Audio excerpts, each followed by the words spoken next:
భారత రాజధాని నగరం ఢిల్లీ స్వదేశీయులతో విదేశీయులతో సందడిగా కోలాహలంగా ఉంటుంది.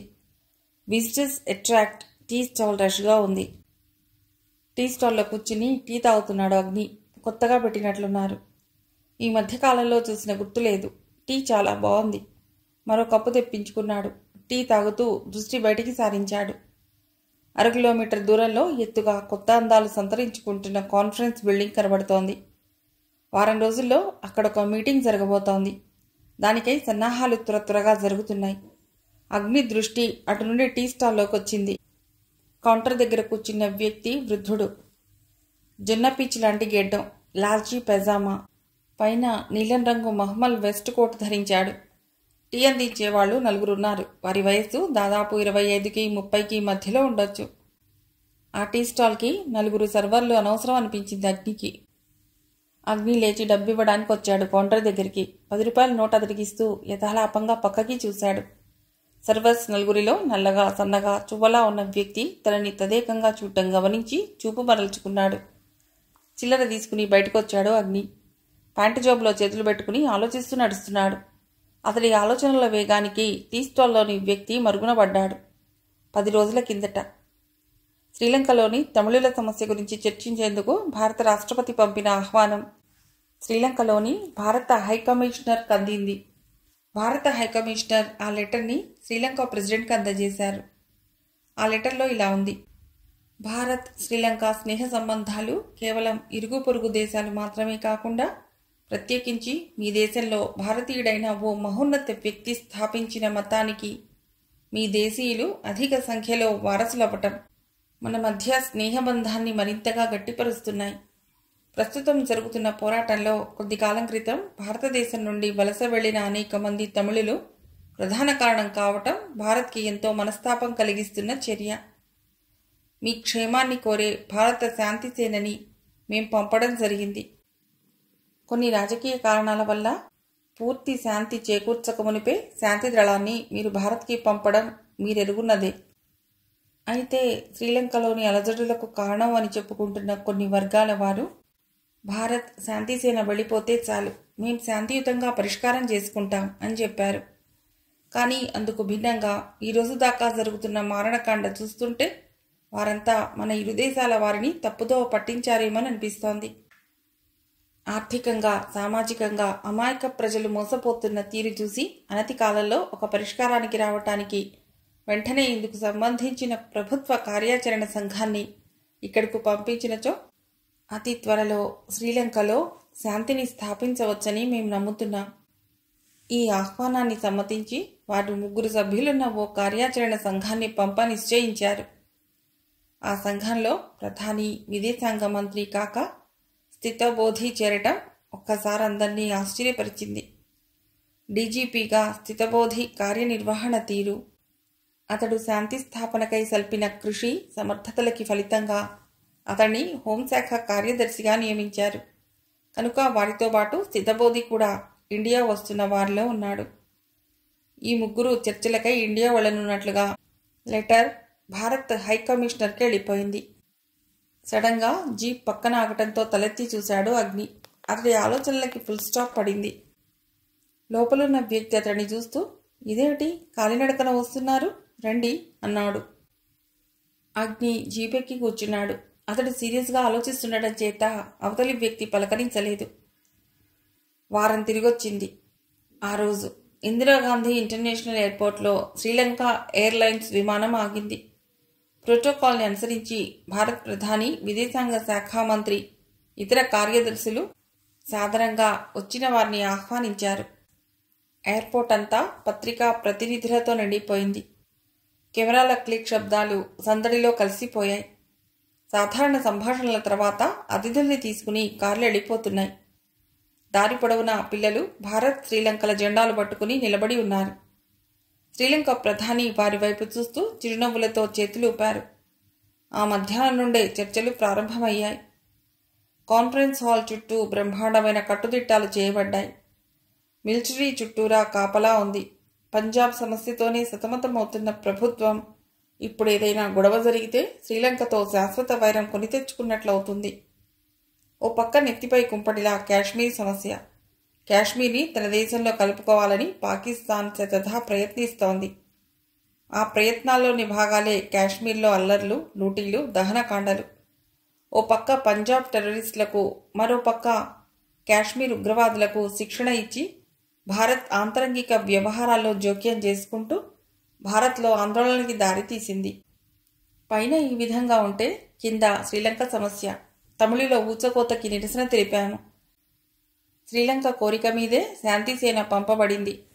తిరిగి వారు వద్దనగానే చాలా మట్టుకు తిరిగి స్వదేశానికి రప్పించారు. అయినా అల్లర్లు తగ్గలేదు. శ్రీలంక మండే అగ్నిగుండంలా ఉంది. అన్ని విషయాలు చర్చించేందుకే ఇప్పుడు ఈ సమావేశం. ఇండియాలోని స్పెషల్ ఇంటెలిజెన్స్ రిపోర్ట్స్ని బట్టి చూస్తే కొన్ని విదేశీ హస్తాలు శ్రీలంక ఆంతరంగిక విషయాల్లో జోక్యం చేసుకుని అక్కడి ప్రభుత్వాన్ని బలహీనపరిచి తర్వాత అచ్చట తమ సార్వభౌమాధికారాన్ని స్థిరపరుచుకుని అతి సమీపంగా ఉన్న ఇండియాకి పక్కలో బల్లెం కావటమేనని తెలిపారు. దీనికి కారకులెవరో తెలిసిపోయింది. కానీ అక్కడ ఆయా దేశాల ఏజెంట్స్ని గుర్తించి బయటపెట్టడమే ఇండియా ప్రధాన కర్తవ్యంగా భావిస్తోంది. తద్వారా శ్రీలంక తమ సార్వభౌమాధికారాన్ని నిలబెట్టుకునేటట్లు చేయటమే తమ లక్ష్యమని, హిందూ మహాసముద్రంలో శాంతి పరిరక్షణే తమ ధ్యేయమని భారత నాయకులు స్పష్టంగా తెలియజేశారు. ఈ చర్చలకి ఇరు ప్రభుత్వాలు ఎంతో ప్రాముఖ్యాన్నిచ్చాయి. అందుకే కాన్ఫరెన్స్ హాల్ చుట్టూ గట్టి బందోబస్తు ఏర్పాటు చేయబడింది. హాల్ చుట్టూ సెన్సర్స్ పెట్టారు. సోలార్ సెన్సర్స్, గ్యాస్ సెన్సర్స్ అమర్చారు. చీఫ్ సెక్యూరిటీ ఆఫీసర్ బ్రుగెన్జాతో మాట్లాడుతున్నాడు అగ్ని. నేను ఈ సెన్సర్స్ హాల్ చుట్టూ ఎందుకు పెట్టమన్నానో మీకు ఈ పాటికి అర్థమై ఉండాలి. లోపలికి పాయిజనస్ గ్యాస్ కానీ ఎక్స్ప్లోజివ్ మెటీరియల్ కానీ ఆ ప్రాంగణంలోకి రాబోతుంటే ఈ సెన్సర్స్ సౌండ్స్ ద్వారా తెలియజేస్తాయి. అవును, బాగుంది. ఇదే కాకుండా మీరు చెప్పిన ఏర్పాట్లు కూడా చేశాను. రండి చూపిస్తాను అన్నాడు బ్రిగెన్జా. పదండి నడిచాడు అతడితో అగ్ని.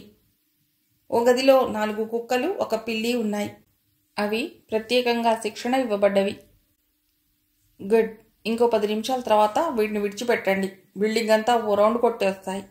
అనుమానితులెవరైనా ఉంటే పసిగట్టి పట్టిస్తాయి అంటూ పిల్లి దగ్గరికి వెళ్ళాడు అగ్ని. ఇది ఆస్ట్రేలియాకి చెందిన సిల్వర్ క్యాట్.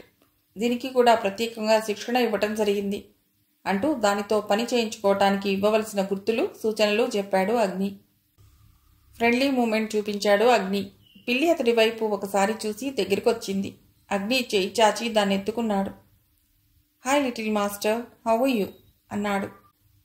సిల్వర్ క్యాట్ సమాధానంగా అతడి చేతిపై మూతితో రాచింది, బాగున్నాను అన్నట్లు. అగ్ని నవ్వి దాన్ని దించి సెక్యూరిటీ ఆఫీసర్తో బయటికి నడిచాడు. సిల్వర్ క్యాట్ అతడితో పాటు అతడెక్కడికి పెడితే అక్కడికి వస్తోంది.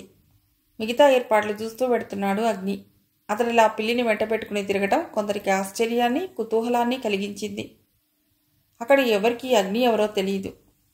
సెక్యూరిటీ ఆఫీసర్ని చూసి ఏమిటి వింత అన్నట్లు మౌనంగా ప్రశ్నించసాగారు. అతడు చూసి చూడనట్లు, గమనించినట్లుగా వారి చూపులు పట్టించుకోకుండా ముందుకు సాగుతున్నాడు. Alarm bells, electrified fencing, metal detectors ఇవన్నీ మామూలుగా ఉంచే భద్రతా ఏర్పాట్లు. అవి చూసి బయటికి వచ్చారిద్దరు. కాన్ఫరెన్స్ హాల్కి చుట్టూ 1/2 కిలోమీటర్ దూరంలో ఏమీ అనుమానించటానికి అవకాశం కలగని విధంగా ఏర్పాట్లు చేశారు. 1/2 కిలోమీటర్ పరిధిలో ప్రత్యేకమైన పాస్లున్న అధికార వాహనాలు తప్ప మరో విధమైన వాహనాలు తిరగటానికి లేకుండా ఏర్పాటు చేశారు. మొదటి విడత శ్రీలంక బృందం ఇక్కడ చర్చించాక 2వ దఫా చర్చలకై భారత బృందం శ్రీలంకకు వెళ్లే ఒప్పందం జరిగింది. మొదటి రోజు చర్చలు సహృద్భావ వాతావరణంలో జరిగాయి. నాయకుల మొహాల్లో చర్చలు ఫలిస్తాయన్న ఆశాభావం కనబడసాగింది. 2వ రోజు విజిటర్స్ అట్రాక్ట్ టీ స్టాల్కి కొద్ది దూరంలో కొన్ని ట్రక్కులు ఆగి ఉన్నాయి. వాటి యజమానులు కాన్ఫరెన్స్ హాల్ పక్క నుండి వెళ్లాలంటున్నారు.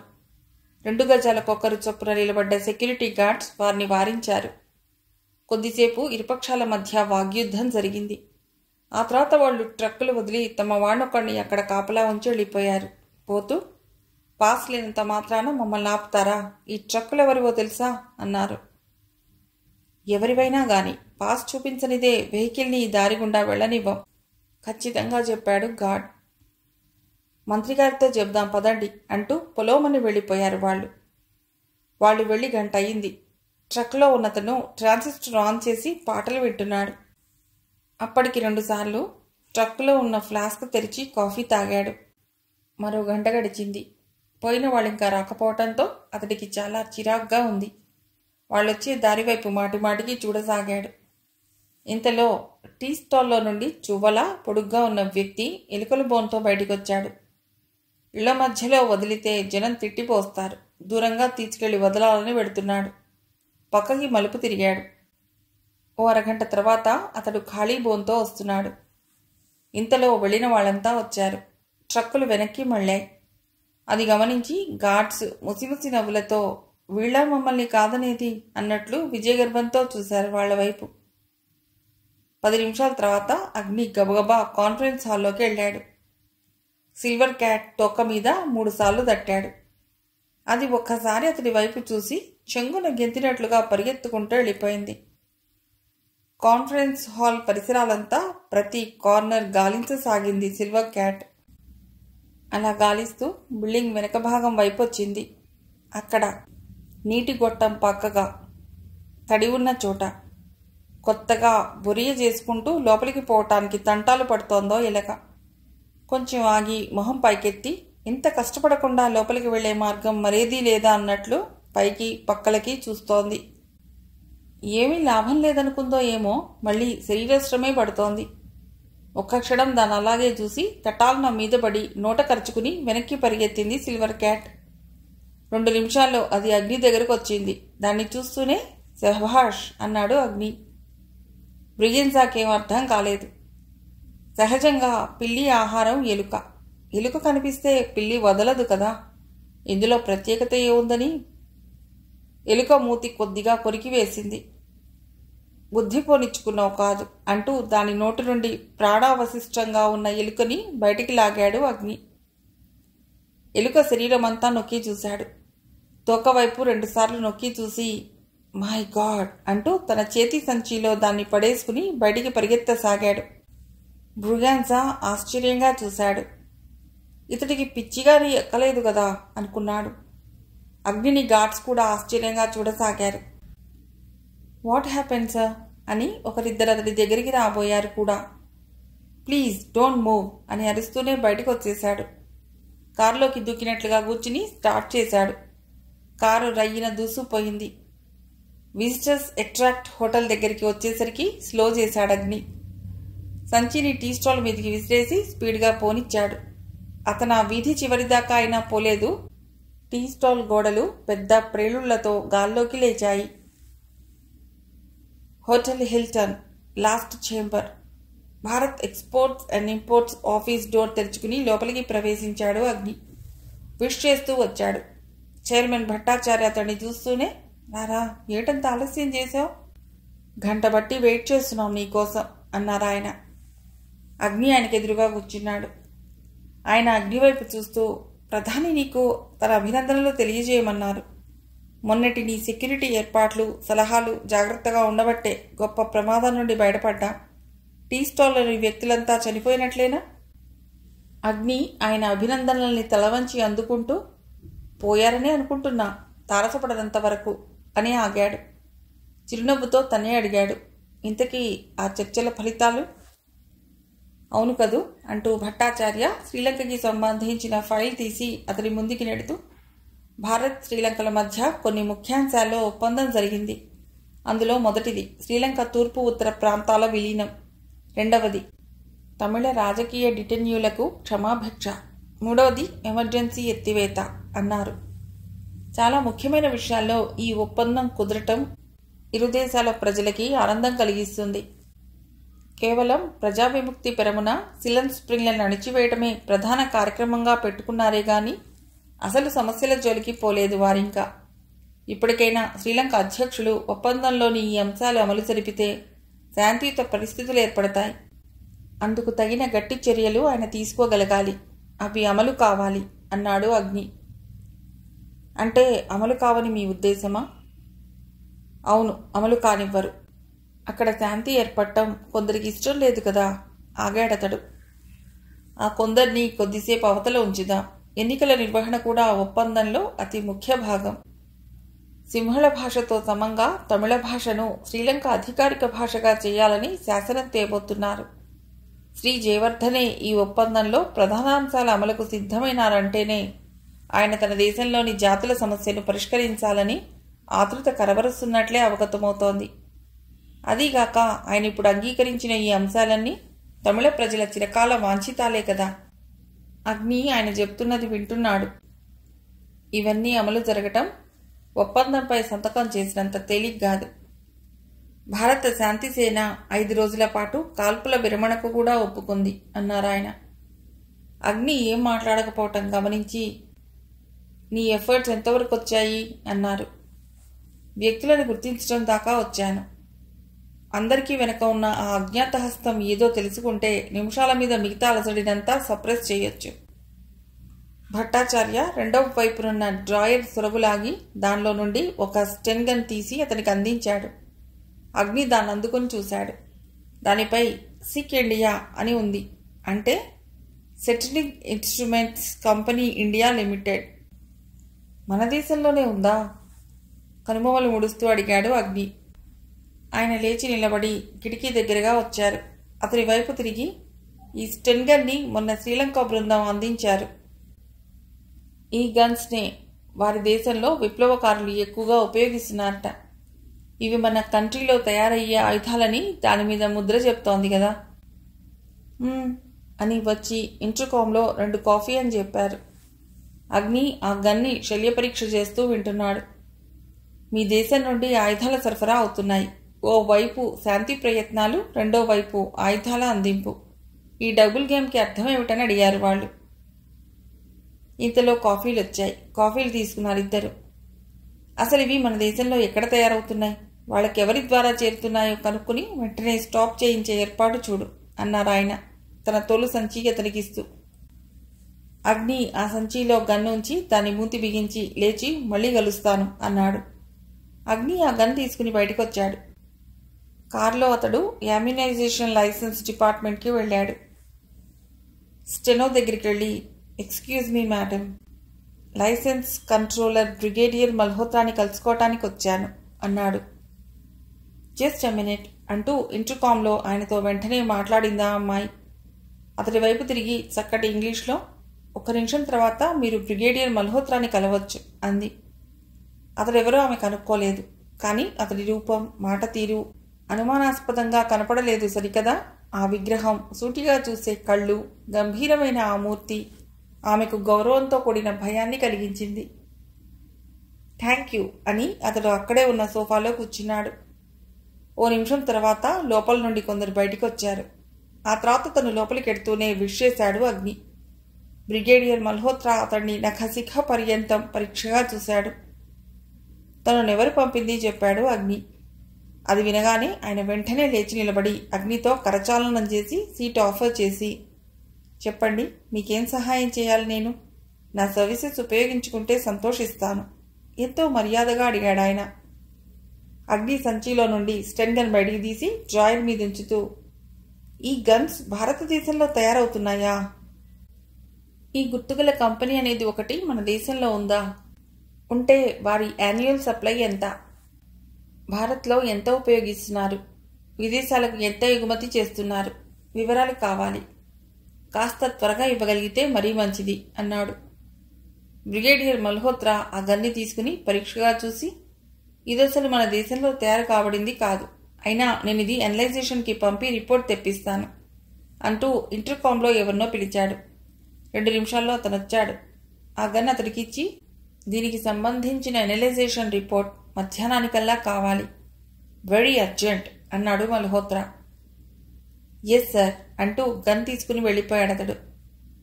ఎక్స్పర్ట్స్ ఎనలైజ్ చేసి రిపోర్ట్ పంపుతారు, ఈవినింగ్కి మీ కథ అందిస్తాను అన్నాడు మల్హోత్రా. అందాగా నేను ఇక్కడే ఉంటాను, మీకేమీ అభ్యంతరం ఉండదుగా అడిగాడు అగ్ని. దీన్ని బట్టి ఆ రిపోర్ట్ అతడికి ఎంత తొందరగా అవసరమో అర్థమైంది మల్హోత్రాకి. With pleasure, most welcome to you sir అన్నాడు మల్హోత్రా. ఆ తర్వాత దేశ విదేశాల్లో సాగుతున్న అక్రమ ఆయుధాల తయారీ గురించి, సరఫరా గురించి చర్చ సాగింది ఇద్దరి మధ్య. పంజాబ్ టెర్రరిస్టులకి, కాశ్మీర్ టెర్రరిస్టులకి అందుతున్నవి పాకిస్తాన్లో తయారయ్యే తుపాకులు, గ్రెనేడ్స్ అన్నాడు మల్హోత్రా. అవునన్నట్లు తలూపాడు అగ్ని. ఆ తర్వాత దేశంలోని రాజకీయాలు, వివిధ పార్టీల పన్నుగడలు, వాగ్దానాలు, వైఫల్యాలు, ఎలక్షన్లు, స్వార్థం, అవినీతి, లంచగొండితనం, అనేక విషయాల మీద సంభాషణ సాగింది ఇద్దరి మధ్య. 40 సంవత్సరాల కిందటి ప్రపంచంలోని పరిస్థితులకి నేటి పరిస్థితులకి చాలా తేడా ఉంది. అయితే మనిషి జీవితం మీద, ప్రవర్తనా సరళి మీద ప్రభావితమై అనేక మార్పులు చెందింది. శాంతి, అహింసలతోనే మన దేశానికి స్వాతంత్రం వచ్చిందనుకోవటం పొరపాటు. ఎందరో త్యాగమూర్తుల ఆత్మబలిదానాలు, రక్త పుట్టేరులు, దేశాన్నంతా తడిపి ఉత్తేజాన్ని కలిగించిన విప్లవం, వాటి వెనక అగ్నిగుండంలా ఉందన్న సంగతి మరవకూడదు. ఆ విప్లవ జ్వాలలు ఇంగ్లాండ్ దాకా పాకి సూర్యుడస్తమించని బ్రిటిష్ సామ్రాజ్యపు ఉన్నత సౌధాలకి సాగి కార్చిచ్చులా వ్యాపించాయని మర్చిపోతే ఎలా? గాంధీజీ కూడా ఒకానొక స్టేజ్లో తుపాకీతోనే జవాబు ఇవ్వాలనే స్థితికి వచ్చారంటే ఆలోచించండి. మన మంచితనం, అహింసా సిద్ధాంతాలు అవతలి వాళ్లు చేతకానితనంగా భావిస్తున్నప్పుడు ఊరుకోవటం నిజంగా వారి ఊహలకి ప్రాణం పోయటమే. అందుకే తుపాకీని తుపాకీతోనే ఎదుర్కోవాలి, హింసని హింసతోనే ఎదుర్కోవాలి. ఇది నా వ్యక్తిగత అభిప్రాయం అనుకోండి. మన వృత్తిలో మనం యథాతథంగా మన అభిప్రాయాన్ని ఆచరణలో పెట్టడానికి అవకాశం లేదనుకోండి. ఆపాడు అగ్ని. నిజం, బాగా చెప్పారు అన్నాడు మల్హోత్రా. ఇంతలో లంచ్ రెడీ సార్ అని సెక్రటరీ అనగానే లంచ్కి వెళ్లారిద్దరు. లంచ్ అయ్యాక 3 గంటల దాకా అక్కడే ఉన్నాడు అగ్ని. అప్పుడొచ్చింది రిపోర్ట్. ఈ ఆయుధాలలో ఉపయోగించినవేవి మన దేశానికి సంబంధించినవి కావు. ఇవి పాకిస్తాన్లో తయారైనవి. పాకిస్తాన్ సరిహద్దుల్లో ఉన్న ఓ గ్రామంలో ఈ ఆయుధాలు తయారవుతాయి. అక్కడి వారి బ్రతుకు తెరువు ఆయుధ తయారీయే. ప్రతి ఇంట్లోనూ చిన్నపిల్లల దగ్గర నుండి వృద్ధుల దాకా ఈ పనుల్లోనే నిమగ్నులవుతారు. ఇతర దేశాల్లోని ఉగ్రవాదులు, అతివాదులు, జాతి వ్యతిరేక శక్తులు, ఎవరికైనా సరే, ఏ దేశస్థులైనా సరే వారికి అనవసరం. వారికి కావలసింది డబ్బు. అది పుచ్చుకుని కావలసిన ఆయుధాలు అందిస్తారు. మన దేశంలో గ్రామాల్లో కుటీర పరిశ్రమలాగా ఆ గ్రామంలో ఈ ఆయుధాల తయారీ కుటీర పరిశ్రమ లాంటిది. ఈ గన్ ఆ గ్రామంలో తయారైందే అన్నారు మల్హోత్రా. అగ్ని లేచి గన్ బ్యాగ్లో ఉంచుకుని షేక్ హ్యాండ్ ఇచ్చి, thank you gentlemen, thanks for your kind hospitality and information అని బయటికి వచ్చాడు. కారెక్కి నేరుగా హోటల్ హిల్టన్లోకి వచ్చి ఆపాడు. భట్టాచార్య చేంబర్కి వచ్చాడు. రారా, పని పూర్తయిందా అడిగారు ఆయన. ఇంటర్కామ్లో 2 కాఫీ అన్నారు. అగ్ని ఆయన ముందు కూర్చుంటూ, మన అనుమానం నిజమే అంటూ గన్ టేబుల్ మీద ఉంచుతూ, ఇది పాకిస్తాన్లోని సుర్జిత్పురాలో తయారైంది. అయితే ఇక్కడికివి స్మగ్ల్డ్ గూడ్స్గా వస్తున్నాయి. సిక్ ఇండియా ముద్ర వేయబడి శ్రీలంకకి ఎగుమతి చేయబడుతున్నాయి. అలాంటప్పుడు ఇవి ఇండియాలో తయారయ్యాయి అనుకోవటంలో ఆశ్చర్యపడవలసిందేమీ లేదు. వారు మనల్ని అనుమానించడం ఏమాత్రం అసంగతం కాదు అన్నాడు. మరి ఆ కంపెనీ? అది లైసెన్స్డ్ కంపెనీ కాదు అన్నాడు అగ్ని. దేశంలో లైసెన్స్ లేని ఆయుధాలు తయారు చేస్తున్న ఫ్యాక్టరీలన్నీ తనిఖీ చేయవలసిందే, తప్పదు అన్నాడతనే తిరిగి. అగ్ని భట్టాచార్యతో మాట్లాడుతున్న ఆ సమయంలో గేట్ దగ్గరున్న గూర్ఖా దగ్గరకు వచ్చాడు ఒక చువ్వలాంటి వ్యక్తి. అతడు చాలా హడావుడిగా ఉన్నాడు, కంగారుగా కూడా ఉన్నాడు, భయంగా చూస్తున్నాడు. గూర్ఖా అతన్ని ఆపాడు. ఏటి అడిగాడు గూర్ఖా. AEU 7111 కారులో వచ్చిన ఆయన మా షాప్లో ఇది మర్చిపోయారు అంటూ చిన్న అట్టపెట్టె చూపాడు. గూర్ఖా ఆ అట్టపెట్టె అతడి చేతి నుండి తీసుకుని తెరిచి చూశాడు. చక్కని డైమండ్ రింగ్, కళ్ళు మిరుమిట్లు గొలిపాయి. అతడు చెప్తున్నాడు, సేట్ రతన్లాల్ దగ్గర పనిచేస్తున్నాను నేను. సార్ చేతిలో అప్పటికే కొన్ని ప్యాకెట్లున్నాయి. నేను అవి కారులో పెట్టేందుకు సాయం చేశాను. ఇవి వాటిలో నుంచి ఎలాగో మిస్ అయింది. సేట్జీకి తెలిస్తే నేనే కావాలని ఇలా చేశానని, వచ్చిన కస్టమర్స్ని మోసం చేస్తున్నానని నా ఉద్యోగం పీకేస్తాడు. పిల్లా పాప కలవాణ్ణి భాయ్. ఈ చిన్న అట్టపెట్టే ఆ కారులో పెట్టేశావంటే నీకు పుణ్యం ఉంటుంది. ఇది సార్కు అందుతుంది. నాకు కావాల్సిందంతే అన్నాడు. గూర్ఖా చూపు రింగ్ మీద నుండి అతడి మొహం మీదికి వచ్చింది. మనిషి అమాయకంగా ఉన్నాడు. అందున నిజాయితీగా ఇంత విలువైన రింగ్ని తీసుకొచ్చాడు.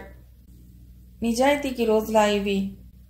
ముందు వెళుతున్న వాడి పర్స్ జారి పడితే వెనకొస్తున్న వాడు తీసి దాచుకుంటాడే గాని ఇదిగో నీ పర్స్ అని ఇవ్వగలిగే మంచి మనుషులేరి.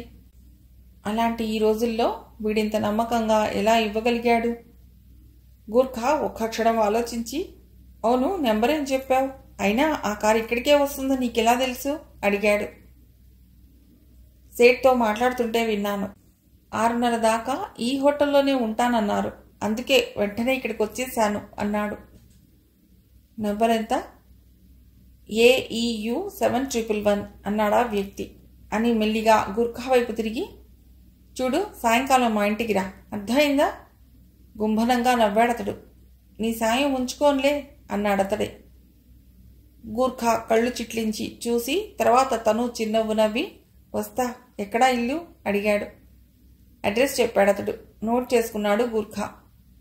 ఉండు, ప్యాకెట్ కార్లో పెట్టొస్తా అంటూ కార్లు పార్క్ చేసి ఉన్న వైపు వెళ్ళాడు. ఆ నెంబర్ గల కార్ని చూసి విండో గుండా పెట్టె లోపల పెట్టాలనుకున్నాడు. బ్యాక్ సీట్ మీద పెడితే సరిపోతుందనుకుంటూ మెల్లిగా అటు ఇటు చూసి పెట్టని బ్యాక్ సీట్ వైపు వేశాడు. అది జారి కింద పడింది. తీసి సరిగ్గా పెడదామంటే లాక్ అయి ఉంది కారు. సరే, వస్తువు ఆయన కారులోకి చేరింది కదా అనుకుంటూ వెనక్కి తిరిగి వచ్చాడు. అక్కడ అతడు లేడు. అరే, ఎక్కడికి పోయాడు వీడు ఇంతలోనే అనుకుంటూ చుట్టూరా చూశాడు. కనుచూపు మేరలో అతడు కనబడలేదు. చిత్రమైన మనిషి. అంత విలువైన రింగ్ని ఎంతో నిజాయితీతో తెచ్చిచ్చాడంటే వాడెంతో గొప్ప మనసు కలవాడై ఉండాలి. లేకపోతే ఈ రోజుల్లో దొరికిన వస్తువును తిరిగి ఇచ్చేవారెవరు అనుకుంటున్నాడే గాని తానొక మారణాయుధాన్ని ఆ కారులో వేశానని అతడికి తెలియదు. ఆ మారణాయుధం ఆ పెట్టెలోని రింగు కింద గల ఖాళీ జాగాలో చిన్న రేక్కాయంత పరిమాణంలో భయంకరంగా పొంచి ఉందని ఏమాత్రం తెలియదతడికి. ఆ మినీ టైం బాంబ్ పేలటానికి కేవలం అరగంట మాత్రమే వ్యవధి ఉందన్న విషయం అస్సలతను ఊహించనూ లేడు. ఇవేవీ తెలియని అతడు ఉంగరం ఇచ్చిన వ్యక్తిని మనసులో అభినందించసాగాడు. ఇంతలో అగ్ని భట్టాచార్య దగ్గర నుండి బయటకు వచ్చాడు. అతడు గబగబా AEU 7111 కారెక్కి రోడ్డు మీదికి వచ్చాడు. సిలోన్ వెళ్ళటానికి తనకింకా 4-5 రోజులు పట్టేట్టుంది. ఈలోపు ఈ గన్ వ్యవహారం తేల్చాలి. ఎక్కడి నుండి మొదలెట్టాలి? ఆలోచిస్తూ అప్రయత్నంగా గడియారం వైపు చూశాడు. 1/2 సెకండ్. టైము డేటు కనిపించగానే అతడికి వెంటనే 15వ తారీఖు గుర్తుకొచ్చింది. 15వ తారీఖు ఇంకా 4 రోజులుంది. ఆ రోజు ఆమె పుట్టినరోజు. ఆ డేట్తో పాటు ఆమె పిల్ల తెమ్మెరగా అతడి మనసులోకి వచ్చేసింది. ఆమె గురించిన ఆలోచన రాగానే అప్పటిదాకా మనసులో ఉన్న చీకాకులు ఆలోచనలు పక్కకి వెళ్ళిపోయాయి. గంభీరంగా ఉన్న అతడి మొహం పెదవులపైకొచ్చిన చిన్న హాసరేఖతో వింత అందాన్ని సంతరించుకుంది. ఆమె తలపు మాత్రాన్ని తనలో ఏదో కొత్త శక్తి చైతన్యం వచ్చినట్లుగా ఫీల్ కాసాగాడతడు. టైం బాంబు పేలటానికి కరెక్ట్గా వ్యవధి 3 నిమిషాలు మాత్రమే ఉంది.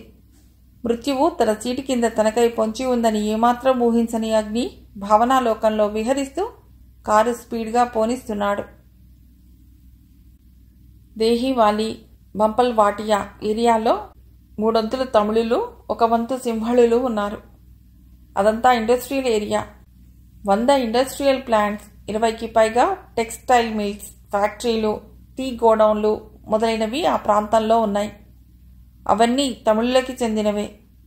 భూ సంస్కరణలకు వ్యతిరేకంగా కొందరు సింహళులు గవర్నమెంట్కు వ్యతిరేకులయ్యారు. దీంతో తాము అత్యధికంగా ఉన్న ప్రాంతాల్లోని తమిళులు టీ, రబ్బరు, కోకోనట్ వ్యాపారులుగా స్థిరపడ్డారు. వాణిజ్యంలో బాగా సెటిల్ అయ్యారు. భూములున్న సింహళీయులు భూములకే పరిమితమయ్యారు. వ్యాపారం చేసే తమిళులంతా ప్రపంచవ్యాప్తంగా తెలిసిపోయి పేరు తెచ్చుకున్నారు. తమిళులు వాణిజ్యం ద్వారా స్థిరపడి ధనవంతులవ్వటం కొన్ని దుష్టశక్తులు సహించలేకపోయాయి. అదొక బ్రహ్మాండమైన ప్యాలెస్. ఆ ప్యాలెస్ చుట్టూరా ఉన్న ఫెన్సింగ్లో కరెంటు 24 గంటలు ప్రవహిస్తూ ఉంటుంది. గేట్ దగ్గర యమభటుల్లాంటి 4 వస్తాదులు మిషన్ గన్స్తో 24 గంటలు తిరుగుతుంటారు. మహారాజుల ప్యాలెస్ వంటి ఆ భవంతిలో మేడమీది గదిలో బంగారంతో తాపడం చేయబడిన సింహాసనం లాంటి కుర్చీలో కూర్చుని ఉన్నాడో వ్యక్తి. అతడికి ఎదురుగా 4 నిలబడి ఉన్నారు. వాళ్లలో బాగా ఎత్తుగా లావుగా ఉన్న వ్యక్తి ఆవేశంగా చెప్తున్నాడు. ఎక్కడి నుండో వచ్చి మన దేశ సంపదను హక్కుభక్తంలా వాడుకుంటున్నారు. వ్యాపారాలు వాళ్ళవి, ఫ్యాక్టరీలు వాళ్ళవి, ప్లాంట్స్ వాళ్ళవి, మిల్స్ వాళ్ళవి. ఆవేశపడకు జాన్ అన్నాడా వ్యక్తి. ఆవేశం కాదు సార్, మండిపోతున్నాయి సింహళుల గుండెలు. సింహళ ఈలం మీ ఆజ్ఞ కోసం వెయిట్ చేస్తోంది. ఇప్పుడా ఐపీకేఎఫ్ గొడవ కూడా పూర్తిగా విరగడైంది బాస్ అన్నాడు రెండో వ్యక్తి. ఇదివరకు మట్టుకు మనకు వాళ్లతో ఏం ఇబ్బంది కలిగిందని? తమిళులను రక్షించుకోవడానికి వచ్చిన భారత సేన తమిళులతోనే పోరాడవలసి వచ్చింది. ఈ పోరాటంలో సిలన్ స్ప్రింగ్ వారే కాక సాధారణ పౌరులు కూడా చాలామంది మరణించారు. ఇది తమిళులకు కోపం తెప్పించింది. మొదట్లో రాజీవ్, జయవర్ధనేల ఒప్పందానికి అయిష్టంగానైనా తల ఊపిన సిలన్ స్ప్రింగ్ కొద్ది రోజుల్లోనే ఎదురు తిరిగారు. అంతేకాదు, ఆయుధాలను అప్పగించడానికి తిరస్కరించారు. తమిళ ప్రాంతాల్లో తమ ప్రాబల్యం పెంచుకునే ప్రయత్నాలను విరమించడానికి నిరాకరించారు. ఎవరినైతే కాపాడాలని వచ్చిందో భారత శాంతిసేన వారితోనే తలపడింది. 32 నెలల్లో కొన్ని వందల కోట్ల రూపాయల ధనం వృధా వ్యయానికి లోనయ్యింది. కొన్ని వేల మంది భారత సైనికులు ప్రాణాలు కోల్పోయారు. ఇది ఇండియాలో కూడా తీవ్ర విమర్శకు గురైంది. ఇక్కడ మన వాళ్ల చాకచక్యం వలన ప్రజల్లో ఐపీకేఎఫ్ పట్ల నిరసన బయలుదేరింది. భారత సేన మన దేశంలో తిష్ట వేయటమేమిటని ప్రజల్లో అలజడి లేవదీశాం. దాని ఫలితంగా ప్రజాగ్రహాన్ని ఉపయోగించుకునే ప్రేమదాస ప్రెసిడెంట్ అయ్యాడు. అతడు ప్రెసిడెంట్ అయ్యాక చేసిన మొదటి పని భారత సేన తిరిగి ఇండియా వెళ్ళిపోవాలని. ఐపీకేఎఫ్ ప్రాపకంతో జరిగిన ఎన్నికల్లో గెలిచిన ఈపీఆర్ఎల్ఎఫ్ ప్రభుత్వం తమిళుల ఆదరణ పొందలేకపోయింది. సిలన్ స్ప్రింగ్ ఛాయ నుండి తమిళులను తప్పించలేకపోయింది. ఇదే మనకు సరైన సమయం. ఈ సమయాన్ని ఉపయోగించుకుని మీరు మీకు నిర్దేశించిన పనులు పూర్తి చేయండి. ఎస్ సార్ అన్నాడు జాన్. నీకు తోడుగా శామ్యూల్, రఫీ, కరణ్లను కూడా తీసుకెళ్ళు. Yes sir. జాన్ శాల్యూట్ చేసి రఫీ, కరణ్, శామ్యూల్తో బయటికి నడిచాడు. కుర్చీలో కూర్చున్న ఆ వ్యక్తి సరిగ్గా కనబడటం లేదు.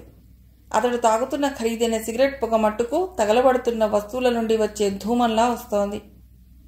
ఇంతలో 4 ఆడపిల్లలు కిలకిలా నవ్వులతో వచ్చి అతడిపై వాలిపోయారు.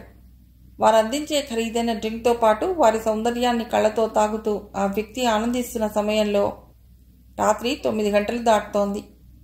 సోడియం లైట్స్, మెర్క్యూరీ లైట్స్ దేహీవాలి ఇండస్ట్రియల్ ఏరియాని నిద్రపోనివ్వటం లేదు. షిఫ్ట్ మారే టైం అది. షిఫ్ట్ దిగిన వాళ్ళు ఇళ్లకు వెళుతున్నారు. ఫ్యాక్టరీల్లో, కంపెనీల్లో, స్కూటర్ స్టాండ్స్, సైకిల్ స్టాండ్స్లో ఉన్న తమ వాహనాలకి ఇళ్లకు బయలుదేరారు. కాలినడకన వెళ్లే కార్మికులు గబగబా ఇళ్ల వైపు నడుస్తున్నారు. వచ్చే కార్లతో, వెళ్లే కార్లతో ఆ సమయం సందడిగా ఉంది. ఇలా ఓ గంట గడిచింది. ఆ తర్వాత ఆ ప్రదేశాలన్నీ నిశ్శబ్దంగా తమ పనుల్లో లీనమయ్యాయి. సడన్గా 2 బస్సులు వచ్చి సెంటర్లో ఆగాయి. అందులో నుండి దాదాపు ఓ 100 మంది దిగారు. వాళ్ళంతా ముందుగా తమకై నిర్దేశింపబడిన ప్రాంతాలకి నిశ్శబ్దంగా వెళ్ళిపోతున్నారు. వాళ్ళందరి చేతుల్లో కత్తులు, బరిసెలు, బల్లాలు, గొడ్డళ్లు ఉన్నాయి. కిరసిన్ ఉన్న పెద్ద డబ్బాలు ఉన్నాయి. 4 గోతాల్ని ముగ్గురేసి కలిసి మోసుకొస్తున్నారు. అందులో గ్రెనేట్ హ్యాండ్ బాల్స్ ఉన్నాయి. దేహీవాలీలో తమిళులు ఎక్కువగా ఉన్న ఆ ప్రాంతాల్లోకి కొందరు కొన్ని పుస్తకాలు చేతబుచ్చుకుని నడుస్తున్నారు. ఆ ఇద్దరి వెనుక కొందరు మారణాయుధాలతో నడుస్తున్నారు. ఈ రకంగా జట్లుగా విడిపోయి ఆ ఏరియా అంతా ఆక్రమించారు వాళ్ళు. 2 అంతస్తుల బిల్డింగ్ ముందాగి తమ చేతిలో ఉన్న ఓటర్ల లిస్టు బుక్ తెరిచారా ఇద్దరు. జాన్, ఇతడు దేవరాజన్, టీ గోడౌన్ ఓనరు. తలుపు తట్టు అన్నాడు శామ్యూల్. Calling bell నొక్కారు. 2 నిమిషాల తర్వాత తలుపు తెరుచుకుంది. పనివాడు తలుపు తెరిచాడు, కళ్ళు నులుముకుంటూ. ఎవరు మీరు? భయంగా చూస్తూ అడిగాడు. మేం ఓటర్ల లిస్టు ప్రిపేర్ చేస్తున్నాం. మీ ఇంట్లో ఎంతమంది ఉన్నారు? మీ యజమానిని పిలు అన్నాడు జాన్. మా ఇంట్లో 10 మంది, నాతో కలుపుకుని 11. ఉండండి, మా సేట్ని పిలిచి వస్తాను అంటూ పనివాడు మేడ మీదికి వెళ్ళాడు.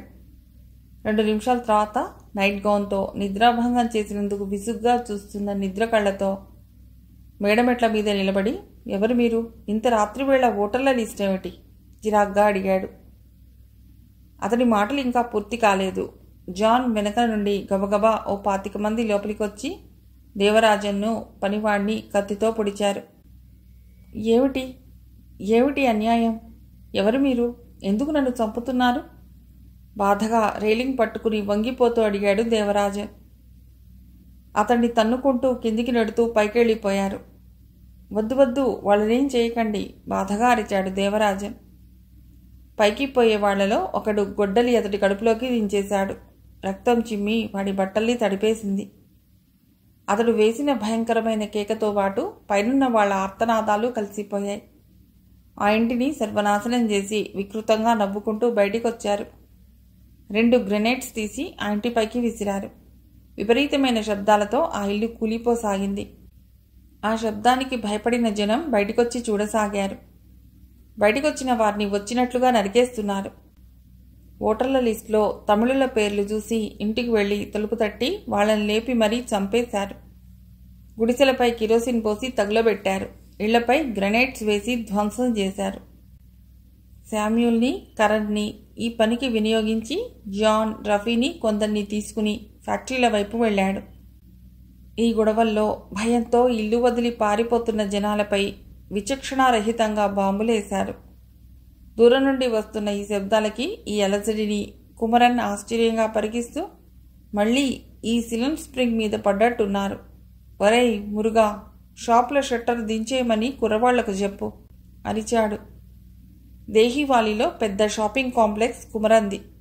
10 దాటితే గాని అతడి షాపులు ముయ్యరు. కుర్రవాళ్లు షాపుల షట్టర్లు దించుతూనే ఉన్నారు. ఇంతలో ఎక్కడి నుంచి వచ్చారో రాకాసి మూకలా వచ్చి పడ్డారు అతడి షాపుపై. కుమరన్ అతి వినయంగా వారికెదురెళ్ళి, బాబు మీకేం కావాలి, ఏం కావాలో తీసుకోండి, అంతేకాని నా షాపుల్నే చేయకండి అన్నాడు.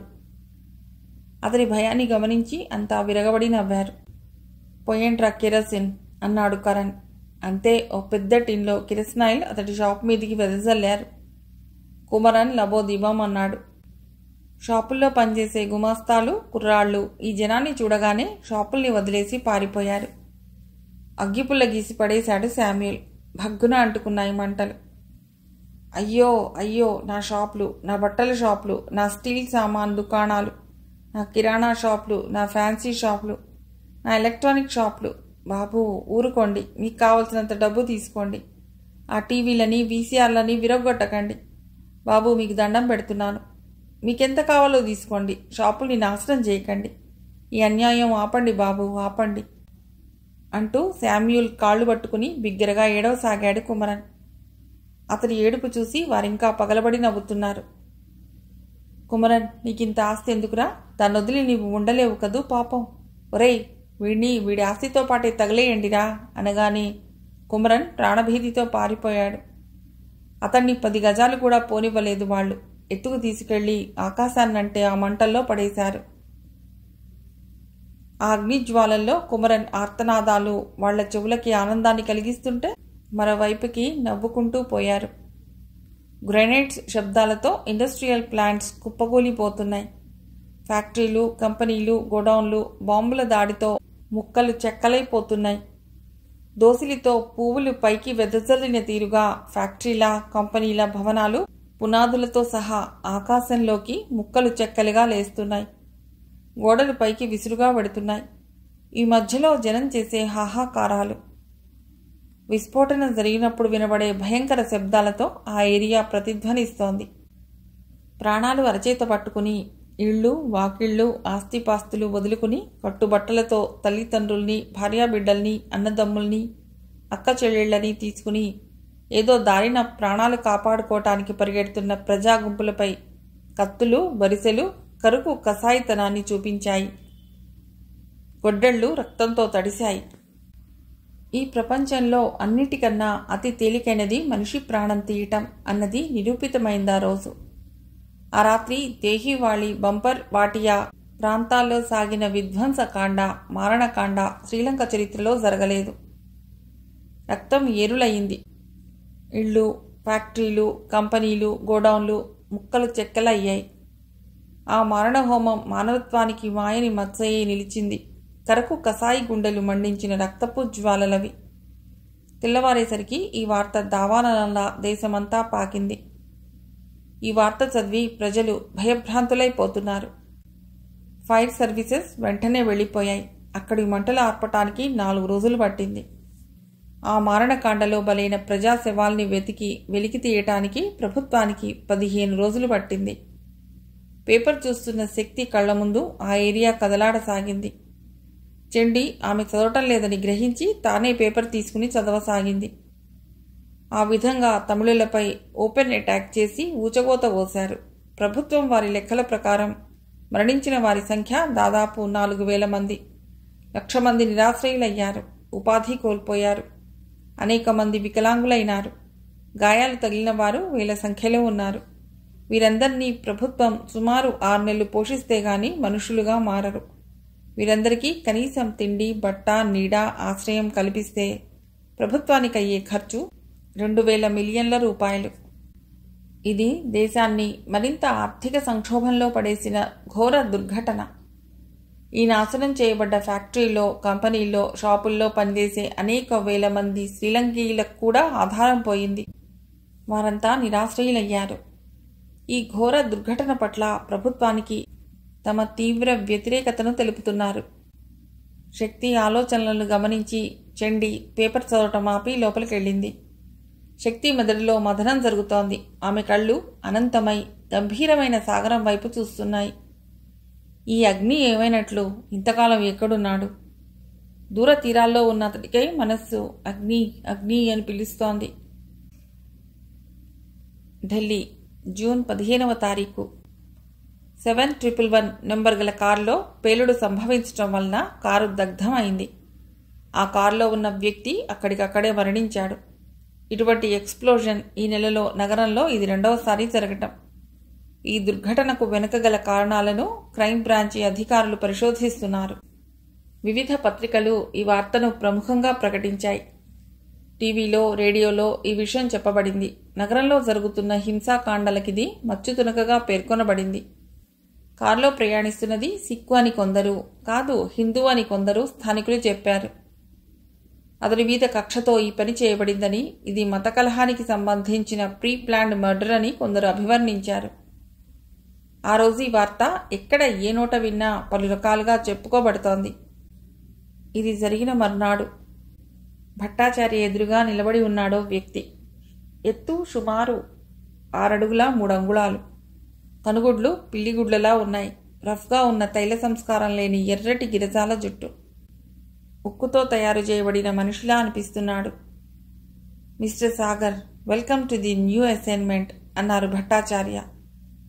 థ్యాంక్ యూ సార్, ఇది నా అదృష్టంగా భావిస్తున్నాను అన్నాడు సాగర్.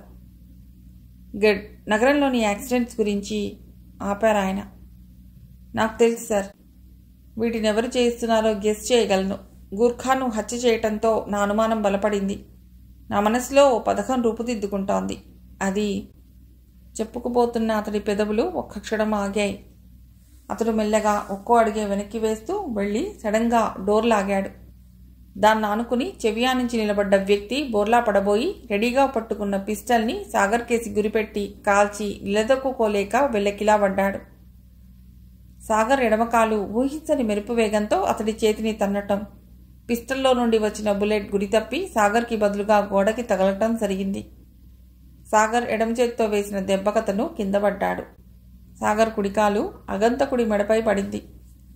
నేనెవరో నీకింకా తెలియదు. నేను ప్రత్యేకంగా నీలాంటి వాళ్ల కోసం తయారు చేయబడిన ఉక్కు మనిషిని. ఈ తూటాలు, తుపాకులు నన్నేమీ చేయలేవు. నీకు 2 సెకండ్లు టైం ఇస్తున్నాను. నిన్నెవరు పంపించారో చెప్పు అడిగాడు. కర్కశంగా ఉందతడి గొంతు. కరుగ్గా కొట్టినట్టుగా ఉందతడి మాట. అతడు బాధగా మొహం పెట్టి, నన్నెవరూ పంపలేదు. లోపల ఎవరిదో కొత్త గొంతు వినిపిస్తే వింటున్నా. సార్కేదైనా ప్రమాదం జరుగుతుందేమోనన్న భయంతో పిస్టల్ తీశానంతే. ఓహో, అయితే నువ్వంత పాతవాడివా? మరి నా సంగతి తెలీదా? నన్నెందుకు కాల్చాలని చూశావు? ఈ లోపున భట్టాచార్య అతడి దగ్గరికొచ్చి, ఎవరు నువ్వు ఈ బిల్డింగ్కి చెందిన వాడివి కావు. మర్యాదగా చెప్పకపోతే అతడి పాదాల కింద ప్రాణాలు పోగొట్టుకుంటావు అన్నాడు.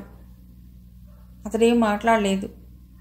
సరే, నీ కర్మ అనుభవించు అంటూ సాగర్ తన బూటు కాల్ని అతడి మెడపై వేసి అదిమాడు. మరుక్షణంలో అతడి నోటి నుండి రక్తం పిచికారీ గొట్టం నుండి వచ్చినట్లు బయటికొచ్చింది. అతడు తలవాల్ చేశాడు. సాగర్ కాల్ తీశాడు. భట్టాచార్య వైపు తిరిగి, మీరు కాస్త జాగ్రత్తగా ఉండండి సార్. ఇతడు నేను ఎంక్వైరీ చేస్తాను. సెక్యూరిటీ కూడా సరిగ్గా ఉండేటట్టు చూస్తాను అన్నారాయన. మరి నేను పెడతాను సార్. ఎప్పటికప్పుడు రిపోర్ట్ పంపుతుంటాను. జాగ్రత్త, మ్యాక్సిమం కేర్ తీసుకో అన్నారాయన. ఓకే సార్, గుడ్ బై అంటూనే బయటికి వచ్చాడు సాగర్. సాధారణ ప్రయాణికుడిలా ఓడలోకి ఎక్కి ట్రింకోమాలి తీరంలో దిగాడు. అక్కడి నుండి కొలంబో వెళ్లి భారత హైకమిషనర్ కార్యాలయం ముందాగాడు. కార్యాలయంపై త్రివర్ణ పతాకం ఎగురుతోంది. కొద్ది క్షణాలు పరిసరాలు చూస్తూ నిలబడిపోయాడు. ఆ తర్వాత తాపీగా కార్యాలయం లోపలికి వచ్చాడు.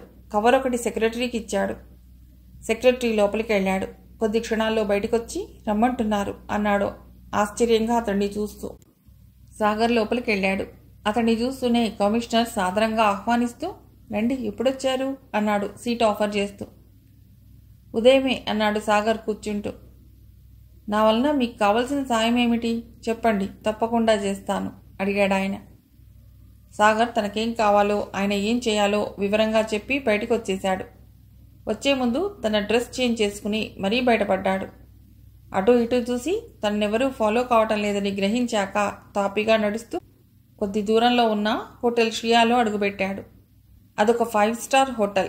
బార్ సెక్షన్కి వెళ్ళాడు. డ్రింక్కి ఆర్డర్ ఇచ్చి కాలు సాచుకుని కూర్చున్నాడు. అక్కడి వెయిటర్స్ అతడి రూపాన్ని వింతగా చూశారు. చిరిగిన కోటు, తైల సంస్కారం లేని జుట్టు, వడ్డీ మీద అక్కడక్కడ ఆయిల్ మరకలు, వెలిసిపోయిన ప్యాంటు, దెబ్బతిని క్రోధంగా చూస్తున్న పులిలాంటి మొహం, గుర్రుగా చూస్తున్న పిల్లి కళ్ళు, చేతిలో పొడివాటి సంచి. విచిత్రంగా భయంగా ఉందతడి రూపం. ఆ హోటల్కి రాదగ్గ మనిషిగా లేడతడు. వీడు తీసుకునే డ్రింక్కి డబ్బిచ్చే బాపతులా లేడు అనుకుంటున్నారు అక్కడి వెయిటర్స్. ఇంతలో డ్రింక్ తెస్తున్న ఓ 16 ఏళ్ల కుర్రవాడికి ఎదురొస్తున్న ఒకడు ఢీ ఇచ్చాడు. ట్రే కిందపడి గ్లాసులు బద్దలయ్యాయి. అంతే. ఎక్కడి నుంచొచ్చారో రాక్షసుల్లాంటి 4 దృఢకాయలు ఆ కుర్రవాడి దగ్గరకొచ్చి, అరే పిశాచేధవా, నీతి జాతి లేని గాడిద, ఒళ్ళు కొవ్వెక్కిందిరా, పొగరెక్కి కళ్ళు కనిపించటం లేదు బే అంటూ ఆ పిల్లవాడి గొంతు పుచ్చుకుని పైకెత్తి అలా వదిలేశాడొకడు. వాడు అంతెత్తు నుండి కిందపడి అమ్మా నరిచాడు. సాగర్ కుర్చీలో అసహనంగా కదిలాడు. ఏమిటి ఆలస్యం, ఎంతకీ తీసుకురారేం అడిగాడు అటుగా పోతున్న ఒకడిని చూసి. వాడు నిర్లక్ష్యంగా మొహం పెట్టి, అసలు నువ్వు డ్రింక్ తీసుకోవటానికే వచ్చావా? నీ మొహం ఈ హోటల్కి వచ్చేదిలా లేదే. జేబులో డబ్బులున్నాయా లేవా? లేకపోతే ఆ వస్తాదుల్ని చూసావా? వాళ్ళు నీ కీళ్లు విరిచేస్తారు. ఆ పొన్నుగాడికి పట్టే గతే నీకు పడుతుంది అంటూ పొన్నుని వాళ్ళెలా తంతున్నారో చూడటానికి హుటారుగా ముందుకు కదలబోయాడు. ఒక్కడుగు ముందుకు వేశాడో లేదో ఎవరో విసిరేసిన బంతిలా వాడు వెళ్ళి ఆ దృఢకాయల మీద వెర్రి కేక వేస్తూ పడిపోయాడు. పొన్నుని కొడుతున్నా తిడుతున్నా వాళ్ళు ఈ హఠాత్ సంఘటనకి ఓ క్షణం బిత్తరపోయి చూశారు. హాల్ చివరి నుండి లేచొస్తున్నాడు సాగర్. దగ్గరగా వచ్చి కింద పడిన పొన్నుని లేవదీసి, ఓ బాటిల్ పట్రా పొన్ను అన్నాడు తాపీగా టేబుల్ మీద కూర్చుంటూ. వాళ్ళకి ఒళ్ళు మండిపోయింది. తమ ఎదుట తమ వాణ్ణి తన్ని మీద పడేసి దర్జాగా టేబుల్ ఎక్కి నిర్లక్ష్యంగా కూర్చుంటాడా? వాళ్ళకి చిరెత్తుకొచ్చింది. రే, ఎవట్రా నువ్వు, కొత్తవాడివిలా ఉన్నావు? మా దెబ్బంటే దేశం దేశం హడలిపోతుంది. ఎత్తు లావు ఉన్నావని మిడిసిపడుతున్నావా అంటూ వారిలో ఒకడు సాగర్ మీదికొచ్చాడు చేతులు చాస్తూ. టేబుల్ మీద కూర్చునే వాడిని దగ్గరికి లాక్కుని ప్రియురాల్నిలా గుండెలకి హత్తుకున్నాడు సాగర్. అంతే, వాడు పిచ్చి కేకలు పెట్టడం మొదలెట్టాడు. సాగర్ కాలు నుండి విడివడాలని వాడు చేసే విశ్వ ప్రయత్నం విఫలం కాగా వాడి పక్కటెముకలు పటపటం అంటున్నాయి. పెద్దగా పెడబొబ్బలు పెట్టసాగాడు. అది గమనించి మిగతా 3 అతడి మీదికి లంఘించారు. అంతపాటి మనిషిని చాపచుట్టలా ఎత్తి వాళ్ళ మీదికి విసిరేశాడు సాగర్. ఆ గలాటా చూసి అక్కడ కూర్చున్న వాళ్ళు భయంతో కేకలేస్తూ బయటికి పరిగెత్తసాగారు. వాళ్ళ 4 తోడేళ్లలా సాగర్ని చుట్టుముట్టారు. చేతికందిన కుర్చీలని, టేబుల్స్ని, సీసాల్ని ఎదురొచ్చిన వాడి మీదికి విసిరేస్తున్నారు సాగర్. పైన డాన్సింగ్ హాల్లో ఉన్న 10 మంది రౌడీలు పరుగు పరుగున కిందికొచ్చారు. వస్తూనే కత్తులు బయటికి తీశారు. సాగర్ ఏమాత్రం ఆలస్యం చేయకుండా గన్ తీశాడు సంచిలో నుండి. పిచ్చి కుక్కల్ని కాల్చిపారేసినట్టు కాల్చిపారేశాడు. ఒక్క నిమిషంలో అక్కడో 50 శవాలు గుట్టల్లా పడ్డాయి. కాల్పుల శబ్దానికి జనం కేకలు వేసుకుంటూ రాసాగారు, చీమల పుట్టల్లోంచి చీమల్లా. టెలిఫోన్ని ధ్వంసం చేసి ఎదురుగా కనిపించే అందాల అద్దాల పానీయాల బీర్వాలని ముక్కలు చేశాడు. ఆ సెక్షన్ అంతా నానా భీభత్సంగా తయారైంది. రా పొన్ను, అని తాపీగా పిలిచాడు. వణికిపోతూ దూరంగా నిలబడ్డ పొన్ను అతడి దగ్గరికి వచ్చాడు. పద పెడదాం. వాడి చెయ్యి పట్టుకుని బయటికొచ్చి ఎదురుగుండా ఉన్న సందులోకి నడిచాడు. అప్పటికిగాని హోటల్ యాజమాన్యానికి చలనం రాలేదు. వాళ్లలో చలనం కలిగి ఇంత విధ్వంసకాండకి కారకుడైన ఆ వ్యక్తిని వెతికారు. కానీ అతను కనబడలేదు. చావగా మిగిలిన వాళ్లలో నలుగురు పడుతూ లేస్తూ బయటికొచ్చి వాకిట్లో నిలబెట్టి ఉన్న కారెక్కి దూసుకుపోయినట్లుగా వెళ్లారు. ఇంతలో పోలీసులు వస్తున్నట్లుగా హార్న్స్ వినిపిస్తున్నాయి. అప్పటిదాకా సందు మొదట్లో ఉన్న సామాన్యమైన టీ బంక్లో కూర్చుని అక్కడి తతంగమంతా చూడసాగారిద్దరు.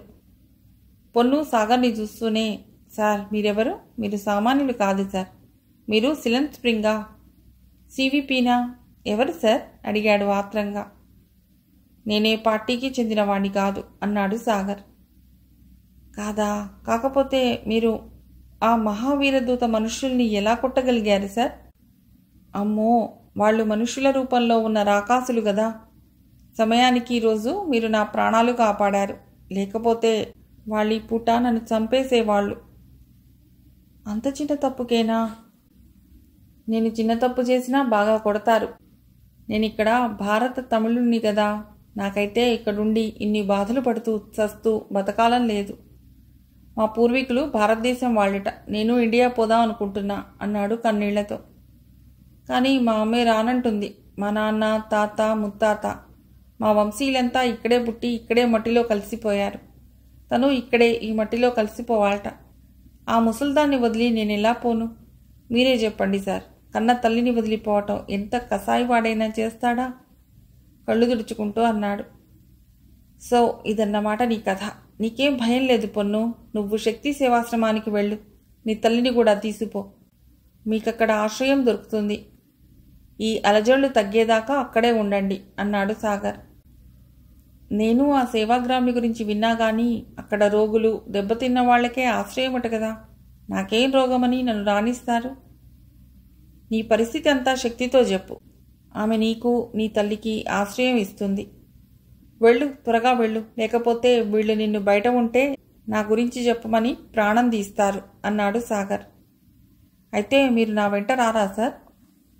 లేదు పొన్ను, నాకు వేరే పనులున్నాయి. నువ్వు వెళ్ళు, నీకేం భయం లేదు అని చెప్పి అతడు పొన్నుని వదిలి వేగంగా అవతలి రోడ్డుకి వెళ్ళిపోయాడు.